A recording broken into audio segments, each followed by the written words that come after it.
What's up, guys, and welcome to a video series. Going to be 4 parts here where I'm going to be sweating and reviewing the play of John, who was an ex-pro, 10 years pro, turned corporate, doing the marketing groove for PokerVIP. You guys might see him occasionally floating around either on the Twitters or in the Twitch streets, whatever it is.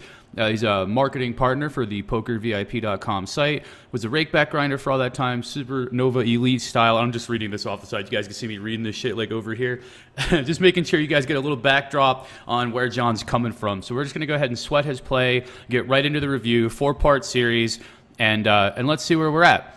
So we're going to hit the play button. The first thing we're going to see is raising it up blind versus blind with Queen 8 suited. That's always nice, pretty smooth, pretty easy.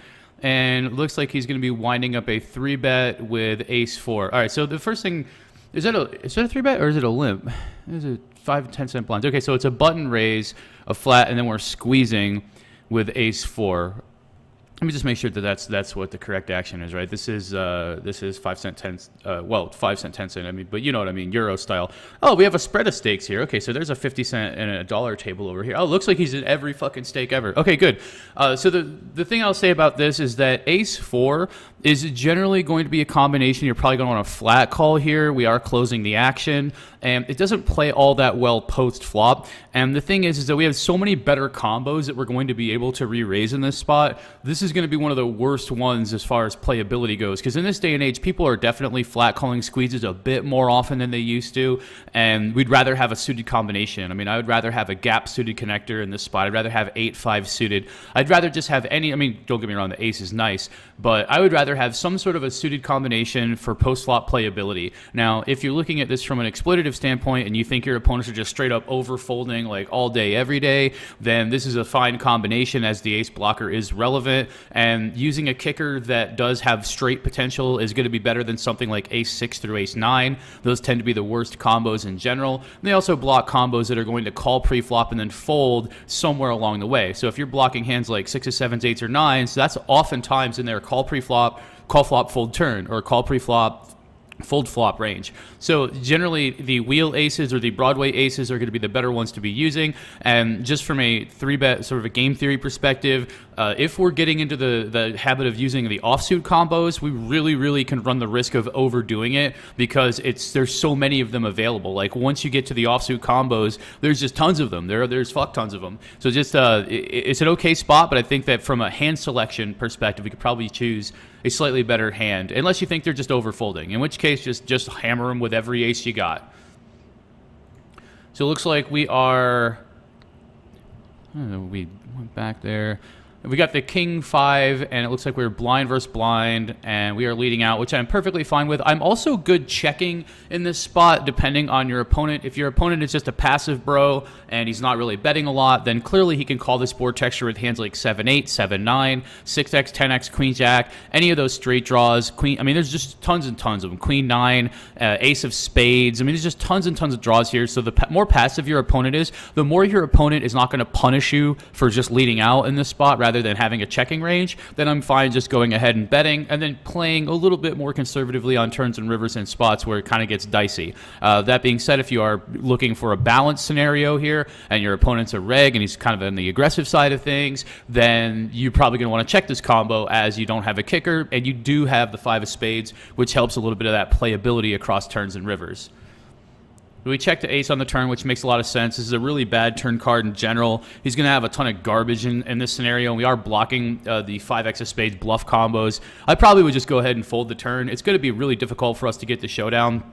Like, the thing is that he can have an ace here a lot of ways. He can float you with ace jack, float you with ace 10. He can have, never has ace king. You can have ace 6. He can have ace of spades x, so there's a lot of those combos, except for the 5, obviously. You can have ace x of clubs, so there's a ton of ace x combos in his range, in addition to having queen jack. And then, of course, if he fires with a hand like queen x, any of those queen x combos can bet twice. It's just a spot where if we're checking on the turn, then we're probably not getting to showdown all that often. often because we've given up the right to have certain hands on the board, like flushes, like straights, because you're generally not going to be checking queen jack here. So it ends up that we have, like, basically you're going to have better kings to check call with. Like, if you didn't have the spade in your hand, that would be better. If you had a jack or you had a queen in your hand, that would be better. There's just plenty of better combos from a bluff catching perspective. Although it does look like the standard play is to check call on this turn, I think that it's pretty difficult out of position. Even in position, you'd be more likely to call here because then you could use the 5 of spades as a bluffing card if the spades hit the river, or just if the spades hit the river versus a checking range in general. You could be using any you know, basically board texture and position is going to trump any of the rest of that shit. So here I probably would just check and fold the turn, given that he has so many credible aces. He has straights. He already has hands that could beat us here, like the king sixes and the king tens and the 10-6 suited. Oh my! And it's just not going to be easy for us to get to showdown. And then we see the river card. Obviously, it's going to be a check fold in that spot, and we just get the overbet, which, you know, probably is a straight. Doesn't always have to be. Queen 4 down the drain, 7-4 down the drain. Looks like this TonyBet site's kind of peppy, man. It's got a little pep in its step. I like that. Min raise the button with 6-7. I can get on board here. We get flat called by the small blind. And this is a board texture where I don't really like continuation betting all that frequently. This hand really fucking sucks. So that's one thing we could say is that this hand really sucks, so we could probably just be betting this. If you think about it, even betting a 1-over card and a heart is just way better. Like, I'd rather just have the queen of hearts in my hand with no other cards. So if you think about your betting range here, you can have queens, kings, and aces. You can have all of your jack X combos. You can have some 10X combos in the spot as well. And you're going to have pocket fours, pocket tens, pocket jacks, 10 jack. So you have a ton of value combos in the spot, and then you have a ton of bluffs too. You have your queen kings, you have your queen nines, you have all your fucking queen eights and your 8-9s and your 7-8s. This is literally like one of the worst, lowest equity, just like complete duck. What up, OTB? You on cam, dog? Yeah, it's Poker Go. There's my roommate and friend OTB, in case you guys didn't notice. He's back there chilling. But anyway, so back to the task at hand. I think that this is a board texture where we don't have a ton of fold equity a lot of the time, especially when a guy is calling in the small blind rather than the big blind, because a guy in the small blind is generally going to have a stronger range of hands. Since it's a worse position, he opens himself up to getting squeezed, all kinds of negative things in the small blind. So generally, if you have a guy that is flatting the small blind, probably going to be a weaker player or a weaker reg, and he's going to have a lot of Broadway combinations in addition to middling pairs. So the problem I have here with this specific hand is that we have no real backdoor equity, and we're blocking hands that he would be calling in the small blind and folding. So I think we almost never are going to get a fold here, and we almost never are going to want to barrel in this spot. So this is a particular hand where if I was going to start bluffing with this hand, I would rather have this in my check the flop and maybe double barrel versus check range. Like, if the turn card is some trash and he just checks the turn, then maybe we can start bluffing with this hand. Maybe we can check this down to the river and bluff. But I think that this particular hand is more of let's attack checking ranges on later streets rather than start c-betting in a board where we don't have anything going forward, and he's very unlikely, given the variables, to be folding, especially using this sizing. And as you can see, we get punished here by getting check raised, and yeah, I think we can just check back and then play aggressively against weak checking ranges on turns or rivers, but giving up that spot for all reasons mentioned. We have a flat call here with our queen deuce, and I'm good with that. Certainly going to be defending in position with a suited queen. And we get a completely trash-ass board. And when he checks in this spot, it's kind of hard to say what a checking range would be like for a guy in this scenario. I would probably start by just betting. This hand is not getting to showdown. If he's not checking hands that have diamonds or basically a flush in general, he's probably going to fold the turn a lot. And this is a pretty low-value hand. So I'm happy just starting to bluff with this queen deuce right now. And on that turn card, it's not all that great. He can definitely check a bunch of ace-x, and now we just kind of have to give up. But yeah, I just kind of like stabbing in position in that spot. Generally, if your opponent doesn't have a protected checking range, you're just going to get away with murder in position, especially on a 3-diamond board where he's got, you know, maybe some pocket pairs like pocket eights with a diamond, whatever, but they don't often get to showdown. So I just start hammering him to start off with. And it looks like we are going to be folding to a 3-bet with a 10-7 suited, which is perfectly fine. Can't really complain there. I want to make sure we're not missing out on the action and whatnot here. We have playable hands all over the place. We are going to be, I'm assuming we're going to 3-bet with our 8-6 suited. 3-bet, make that big. There you go. All right, good. 3-bet on the 8-6 suited. I like that. Min raise the king, jack. I like that. I like where we're at in all these spots so far. We're just going to give up with the pocket sevens out of position to the guy on the button. Definitely just going to get the hell out of dodge there. And with the 8-6, this guy goes all in, so clearly we have an easy fold. Homeboy is leading into us for pot. That's going to generally be pretty polarized. We're blocking the hearts. We're blocking the jack nines and the queen jacks. Very unlikely that this is a draw. More likely to be a made hand. Who knows? Could be a casual bro that just has a 10. And there's nothing for us to do here other than call. Raising would just be pure spew. And the turn card is kind of a mixed bag in a sense. He's got perhaps some boats now if he ends up having something like 8-4 or 10-4 suited. And, you know, he's still probably potting his 10x. Nothing is very scary for him.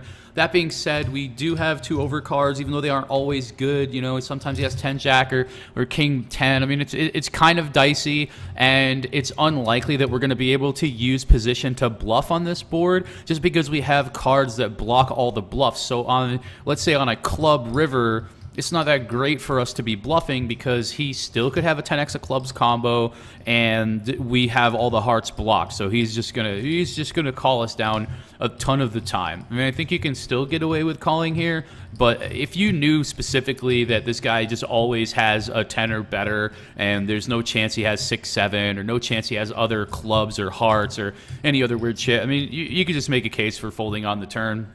It's a pot size bet twice.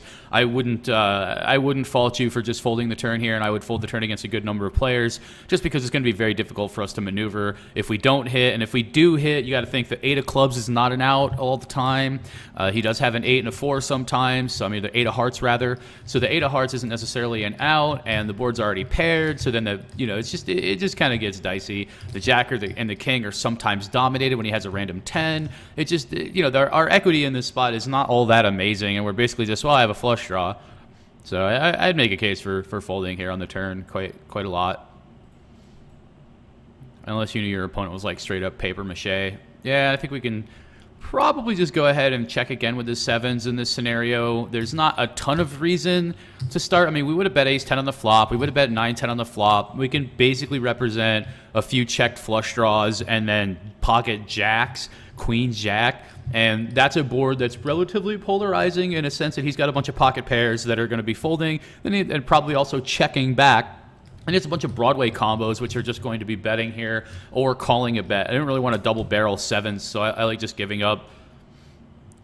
Anyway, we call the turn here, and then the ace hits on the river. And the problem that I have in the spot with going for a bluff is exactly what we talked about. First of all, he might have ace-10, which is not super likely. He probably bets that. But anyway, he has his value range, which is going to bottom out at some sort of a 10. Maybe if he's cheeky, like king-8 or something like that. And yeah, I mean, we're kind of blocking all the bluffs here, which is part of the problem, is that it's just going to increase the frequency at which our bluff on this river does not work. Essentially, we're saying, I want you to fold the portion of your value range that is the weakest. So if he has an 8 and it's one pair, and he has a 10 and it's one pair, we're hoping that he folds those hands, because if he has better than a 10, he's never folding. Obviously, you could say he's never folding ace-10. He's probably not even folding 10-8, whether he should or whether he shouldn't. There's just so many hands in his range that he's not folding. We're really trying to fold him off of 10x or 8x, and if he even plays 8x like this. So I would probably, like I said, go back and fold the turn. But if we got here, I think your bet sizing is going to have to be a shove. Like, you're basically going to have to overbet, and, you know, maybe there's a world where you can just make it like 580 and you don't have to go all in. But if you really want to get dude to just fold a single 10, you're just going to have to overbet this river. So if you bet like 240 here, it's just kind of bleh, like pure vomit. You want to bet 580 to all in. I'm not entirely sure which is going to be better in these games, because sometimes if you do overbet shove, people just put you on exactly a flush draw, and they'll just snap you off with just 10 fucking queen 10 or whatever the hell they have. So just be careful in these spots. I would say that I'm more likely to just be giving up on the turn and then probably just giving up on this river. But if you do bluff this river, you're going to want to use an overbet sizing of no less than $5 plus. And how much fold equity we're buying here, who knows? We actually get the fold on the river, which is fantastic. To get the fold on the river there for just essentially a close to pot size bet, that's beautiful, man. You really can't complain about that. And that's just straight beauty. So good on that one for sure. We got 7-8 offsuit. I'm fine raising it up with 7-8 offsuit. If the blind is good, then you certainly don't have to play 7-8 offsuit out of position. But generally, I would. And here, this is another spot with these deuces where I like to attack checking ranges. Definitely bet the turn. You got to bet the turn here. You have deuces. You're not really going to show this hand down very easily, and you have a ton of ace high in your range. Think about all of the ace highs you have in your range, and you're checking back. I mean, you could check back ace queen and ace king on this board. You're checking back ace 10 some percent of the time. You could check back ace 7. You could check back basically ace 8, ace 9. You could just check back a fuck ton of ace X. You're going to check back like suited ace X. I mean, you're going to have all of your ace X diamond combos because you might be betting some ace X. You know, you're going to be betting ace jack, and sometimes you bet ace 10. That's a mixed strategy with ace 10. And you're going to be betting ace X of spades, clubs, and hearts, which means you're going to have the 2 diamond combos or all the ace X of diamonds combos to check back as well. And versus check, then you definitely want to bet, because even if he has something like a 7, a 10, a jack, anything that isn't ace X, he's going to be folding by the river. So my strategy here would be to basically bet twice. The other thing is, if he has king queen, he probably just bets the turn, which is part of why. I mean, if you have an opponent who knows that you're always going to be stabbing that ace, or you're always going to rep it with the bottom end of your range, and it's a good spot for him to check raise with king queen on the turn, but not all your opponents are going to be aware of that. So I think that you can start double barreling with this specific hand because it's not going to show down well. If you show down your deuces, your relative showdown value is extremely low. You're not going to beat anything. I mean, you're not beating ace highs, obviously. That's the made hand now. You're not going to beat any pair he has in his range, and you're basically just beating what, king X and queen X. They're going to maybe bluff the river even. And this is just like a perfect hand to just bet the turn because you have so many aces in your range, win the pot sometimes, and when you get called, bluff some rivers. I'm going to double barrel here at a relatively high frequency and assume that I'm going to get called some on the turn, and then the rest of his range that isn't ace X or better, generally going to fold on the river unless he decides to make that sweet-ass call down with something like king jack or queen jack and no heart type of a deal, whatever. It kind of depends on your opponent's thought process mentality at that point, but definitely going to go for the double barrel versus check on this board when we have so many ace X in our range. We're going to fold that jack 8. We end up having to fold on the river, which is pretty standard. Raise it up with the ace deuce of hearts for sure. And let's see what we got. Ace 10, going to be another raising combo. King queen, we're going to 3-bet over on table 2. Good sizing over there.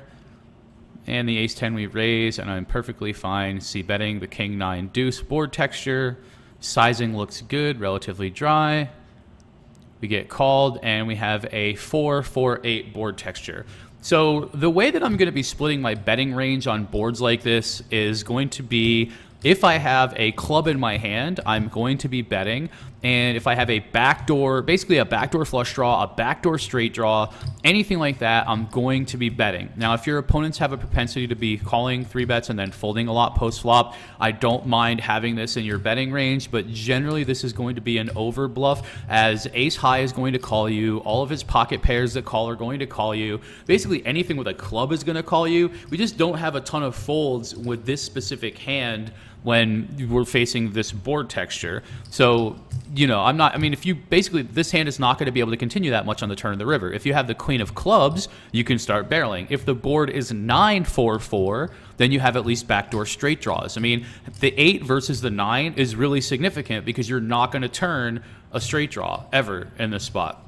It's really bad, and the board definitely is going to favor him because you're not going to have that many 4s in your range. You have like ace 4 suited, pocket 4s, then what, 4-5 suited for board coverage, 4-6 suited. I mean, you have very few 4s as they're suited, and there's only 2 combos per kicker, and you don't really have offsuit 4s, and you're not really going to have a ton of those hands. I mean, he's got the stronger range for as far as the 4x combos go, and the more your opponent knows that it's going to be difficult for you, like let's just say we have aces and we bet and we get called and we just have aces of the same suit and the turn card is like the 6 of clubs. What are we doing on that, you know? I mean, that's a pretty bad spot. Your aces are going to be beat at 7 ways from Sunday, and you don't really have that many outs to improve. So it's like the more your opponent knows about board texture and range, the more difficult it is for us to get to showdown with our hands when they are good. which means we're going to want to have constructed ranges that are either going to be able to barrel as a bluff more frequently to protect some of those combos for value that we have, because they're not going to be able to abuse position as much, because we'll have those hands that they'll either be representing, the hands that are going to be able to barrel them off of ace highs and middling pairs. Like if we can get a guy to fold ace jack here over 2 streets, that would be great. So if, for instance, if we have a club in our hand and we bet the flop and the turn is like the deuce of clubs, we can triple barrel off with this combo. Same thing if we have the ace of clubs and a jack offsuit, something like that. And this is definitely an okay spot in a lot of ways, but think about all the other hands in a linear 3-bet range that are going to be able to interact with this board. Even if you have something like a 7 in your hand and no other card, that's going to be better than the king and the queen, because you're still going to be able to barrel them off of the ace highs and the hands that are going to be calling and then folding the turn or folding the river in general, but you're going to have a little bit more equity because you're going to have a backdoor straight draw. And you do have 2 overcards here, it's true, but they're, again, sometimes tainted, et cetera, et cetera. The way that it works is that we want more equity to be betting here because we're out of position. We're not going to get a bunch of folds on the flop, and we're not going to want to barrel this hand very frequently on the turn. That's really the problem, is that the types of hands he's folding in this scenario are going to be king high and queen high and jack high and some 10 high. Those are the types of hands. So you're going to want a club in your hand. So for that, all those reasons, I know that some of that was kind of disjointed, whatever else, but the overall here is that we don't really want to have a non-club king, queen high in our betting range on a board like this where we don't have a lot of 4s, and he's not going to fold a ton, and we're not going to barrel a ton. So I think that this would be a specific type of a texture in a hand that I would just give up. That being said, you could certainly move to exploitability if your opponent's just going to overfold on boards like this, because it is kind of relatively dry. So the more active your opponent is, the more you should give up, and the more you can exploit them by just betting because they're not going to hit anything or float you, then go ahead. So as you can see on this turn card, if we just had a random 7 in our hand, we would be in much better shape than having this king-queen. So again, on 9-4-4, I c-bet this. On 8-4-4, I c-bet 9-10-10 jack, because you want to have a 3-card straight or a 3-card flush on a board like this to continue, essentially. So we need a little bit more equity. This is just a particularly bad combo, and now I think you should just give up again. And yeah, we're just getting roasted here, essentially. Like, you're basically hoping to fold ace high, and I don't really think that's going to happen all that often. And this is even worse on the river. The ace is one of the worst cards for you to try to represent, even though it looks like it's a good card, because think about the ace of clubs specifically. First of all, if you have a hand like 9s, 10s, jacks, queens, or kings, and that's a lot of combinations, and you bet twice, which is not unreasonable on this board, the ace is a bad card, especially the ace of clubs, because not only does he get there with his Broadway flush combos, which again, we don't have any blocker of in any way, not only does he get there, but he does have ace-x or better quite a bit, and that means that you don't have ace-x. So you have less flushes here in general because of that simple fact. The ace of clubs is bad for you because it really cuts down on your value range. You never have the nut flush draw, and you never are going to be betting with your kings, queens, jacks, 10s, any of that shit. This is a really bad card in general for your bet range, and it's definitely a card that favors him. So, be giving up on the flop, and if you get called on the flop, be giving up on the turn, and then just realize that you would be lucky to get a fold from like pocket 7s type of a hand on this river. Don't get me wrong. There are hands in his range that are going to fold. Let's say he calls a flop and he's got pocket 6s, 5-6 suited, 3 combos of 5-6 suited. One of those is a flush now though, so that kind of sucks. Pocket 6s and pocket 7s and 8x suited make the most sense for him to be folding. So he could have, maybe 12. I mean, he's probably going to have a good portion of combos that'll fold to a shove on this river, but he's also going to have a fuck ton of value combos that are just never folding. So I still don't think that this is going to be very good in general. And see what happened down here on these other hands. So let me see if I can kind of pull the player down just a little bit so that I can see the bar here. That should be okay. So we'll take a look at this pocket 6s hand in just a second. We're going to see what happens on this river with king queen. Looks like we bet half pot, which is even worse. Like, if you're going to fold a pair, then you really want to be shoving, because this is so enticing. Even if he has like sevens with a club, I mean, you got to think about it. Pocket sixes and pocket sevens, some of the hands that you would get to fold, half of those combos have a club blocker, and now he's getting 3-1 on the river. I think this is a poorly played hand, in my opinion. Just the 3-bet is good. Everything else is like a total disaster. And I'm assuming we're just going to get called here. If we get this fold, it's just crazy. It's just crazy. Pure insanity to get a fold here. Come on, come on. Oh, God. That's so bad. Okay, we're going to go back and take a look at this pocket sixes hand real quick, I think. Okay, so we have pocket sixes. And we min-raise the button.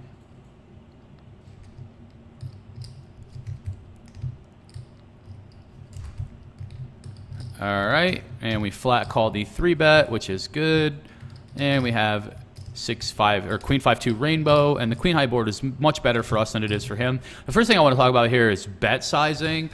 His bet sizing in this spot is relatively large, which means that we don't have to defend as much. You're already going to have sets here. You're already going to have a bunch of queen X combos. I mean, the queen high board is way better for the guy who flat calls than the guy who 3-bets, because the guy who flat calls has tons and tons and tons of queens, and the guy who 3-bets is going to be bricking with his ace king combos. A full 16 of those ace kings are going to brick.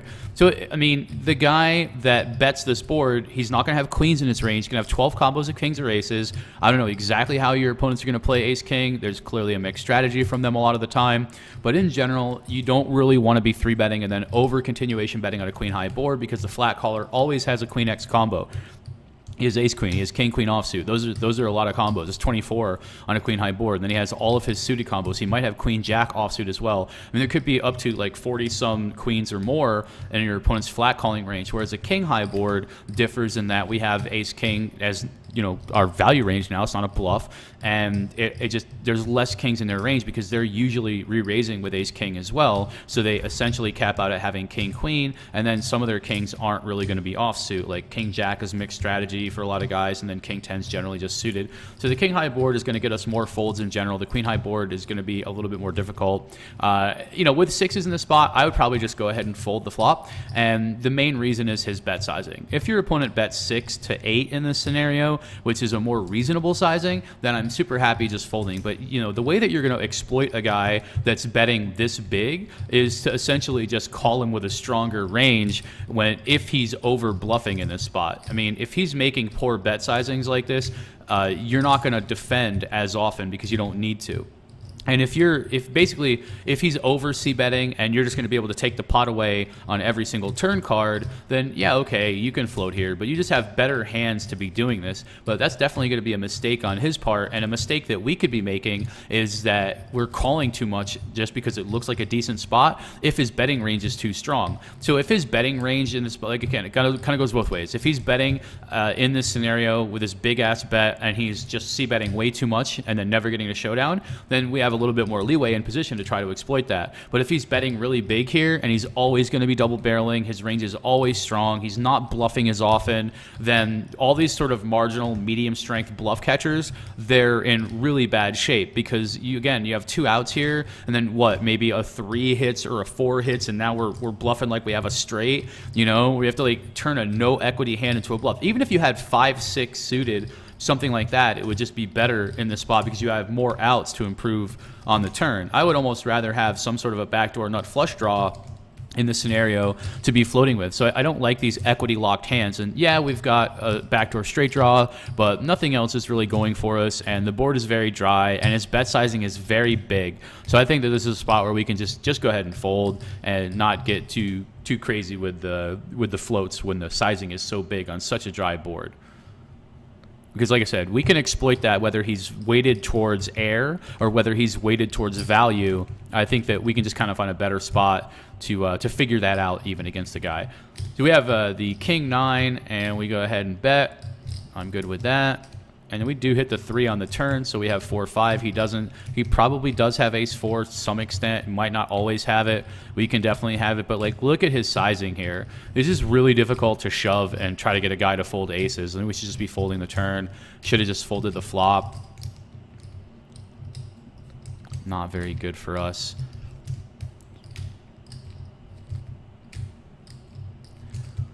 Raise it up with the old ace-deuce offsuit. Makes sense. Value bets in with our 8-4 suited. Makes sense.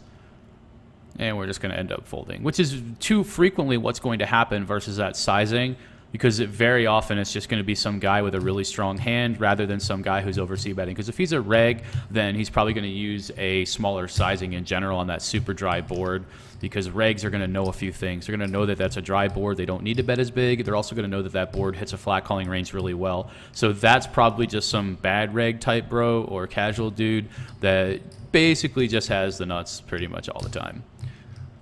Make the straight over here on table 2, which looks good. We're going to finish this hand, and then we're going to call this the end of video 1, and then we will begin with video 2. Part 2 of this series, guys. Part 2.